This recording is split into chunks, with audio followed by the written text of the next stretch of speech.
Houston, we have a problem. Actually, Houston, everything's going okay. I just was testing you to see how you would respond to me, the astronaut Milt, saying that we have a problem.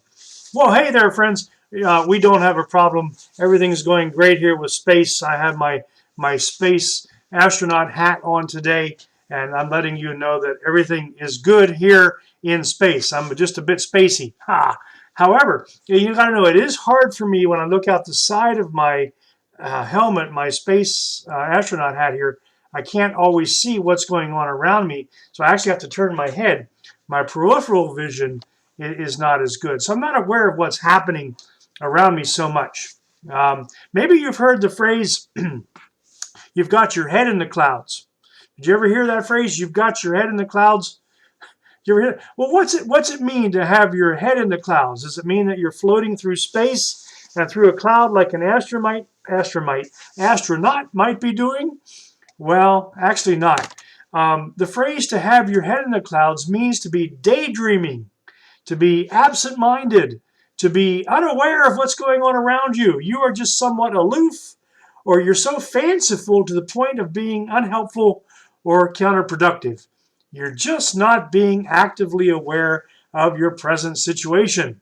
Somebody might say, you know what, that sort of head in the clouds thinking that you're doing is not getting us any closer to a workable solution. Come on, join us here on Earth. Well, the earliest expression of having your head in the clouds actually dates back to the mid-1600s, long time ago. And the origins are somewhat uncertain beyond that it's probably the image of a fairly creative person who just might not be paying attention to what is happening around him, sort of daydreaming, dreaming about things, maybe designing stuff in his head and losing all focus and touch with reality. So at that time, in the mid-1600s, humans did not have airplanes or spaceships. So we know that flying in an airplane or traveling in space was not a concept that inspired the phrase "to have your head in the clouds." Clouds were actually considered out of reach or impossible to humans. They only looked at them. Not like us now, we can fly through them in our airplanes. So in this regard, when a person used to talk about impossible or stupid or far-fetched things, people refer to that person as having their head in the clouds. And when a person misjudged a situation, people would tell them to get serious and get your head out of the clouds. So, you know what? It can be dangerous if we have our head in the clouds. If we are not aware of our surroundings, if we are not paying attention, not in touch with reality, what's happening around us. Can you think of a time when it could be dangerous to be distracted and not paying attention? I'm thinking of several times, like when you're crossing the street or the road or at the intersection where you're supposed to look. What? Look both ways. That's right. Watch the traffic when you cross the street. You want to be safe when you do that. Or even when you're walking on the sidewalk. You want to look down and be careful where you step or walk so you don't trip over something or step in something or kick something that might be unhelpful or even dangerous. We want to be aware of our surroundings, to be observant, not to have our head in the clouds.